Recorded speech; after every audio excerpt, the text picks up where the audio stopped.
مسیح خداوند کے عظیم اور بابرکت نام میں آپ سب کو پاسٹر سرفراز رحمت کا ایک مرتبہ پھر سلام پہنچے۔ آج کی صبح ہم پھر خداوند کی شکر گزاری کرتے ہیں، جس میں خداوند ہمیں اپنے کلام کی قدرت سے سنبھالتا ہے اور ہمیں ہر روز اپنے کلام کے ساتھ جڑنے کا فضل اور توفیق بخشتا ہے۔ آج ہم زبور 37 کی طرف بڑھیں گے،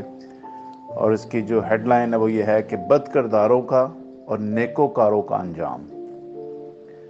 اور یہ بہت ہی خاص بات ہے کہ ہمیں اپنے انجام کا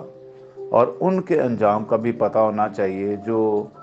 بد کردار ہیں، جو خدا کو خداوند نہیں مانتے اور جو شریر کی ہر ایک مجلس میں بیٹھتے اور شریروں کی صلاحوں پر چلتے اور ان کے ارادے پورے کرتے ہیں۔ ان کے انجام کے بارے میں بھی ہمیں پتہ ہونا چاہیے، تاکہ ہم خود فیصلہ کر سکیں کہ ہمیں کس کیٹیگری میں سٹینڈ کرنا ہے، کس کیٹیگری میں ہمیں کھڑا ہونا ہے، تاکہ ہم صحیح فیصلہ کرنے کے لیے تیار اور بیدار ہو سکیں۔ آئیے، آج بہت ہی زبردست زبور میری نظر میں یہ بہت نائس ہے، کیونکہ ہمیں فیصلہ کرنا ہے کہ ہمیں کس طرف کھڑا ہونا ہے، بد کرداروں کی طرف یا نیکوکاروں کی طرف۔ یہاں پہ لکھا ہوا ہے داؤد کا مزمور، تو بد کرداروں کے سبب سے بیزار نہ ہو اور بدی کرنے والوں پر رشک نہ کر، کیونکہ وہ گھاس کی طرح جلد کاٹ ڈالے جائیں گے اور سبزہ کی طرح مرجھا جائیں گے۔ دیکھیے، کیونکہ بد کردار کاٹ ڈالے جائیں گے، یہ نامی آیت ہے، لیکن جن کو خداوند کی آس ہے وہ ملک کے وارث ہوں گے۔ جہاں جہاں بد کرداروں کی بات آئے گی، ان کی شان و شوکت، ان کے کام اور ان کی خوشیاں اور ان کے اعمال آپ کو وقتی نظر آئیں گے، لیکن جہاں جہاں نیکوکاروں کی بات آئے گی،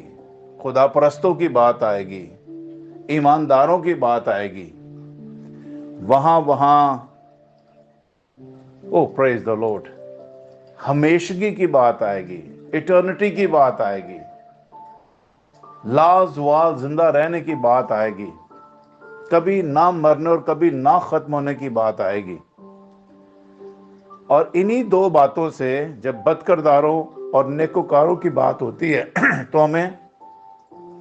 ڈیسائیڈ کرنے میں سمجھتا ہوں آسانی ہو جاتی ہے کہ کیا ہم نے کسی بھی وقتی خوشی کے لیے اپنے آپ کو اویلیبل کرنا ہے یا دائمی خوشی کے لیے۔ وہ خوشی جو شارٹ کٹ کے ذریعے سے، یعنی کسی بھی غلط فعل کی وجہ سے ہمیں وقتی آرام اور خوشی تو دے سکتی ہے، لیکن اس کی انتہا میں گڑھے ہیں۔ کیا ہمیں ایسی خوشی پسند ہے، یا وقتی طور پر ہم تھوڑا سا سلو پروسیس کے ساتھ آگے بڑھیں، لیکن اس کی انتہا میں ہمیشگی ہو، دائمی خوشی ہو،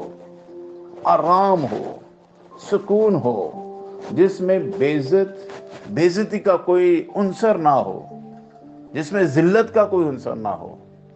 وہ تھوڑا سا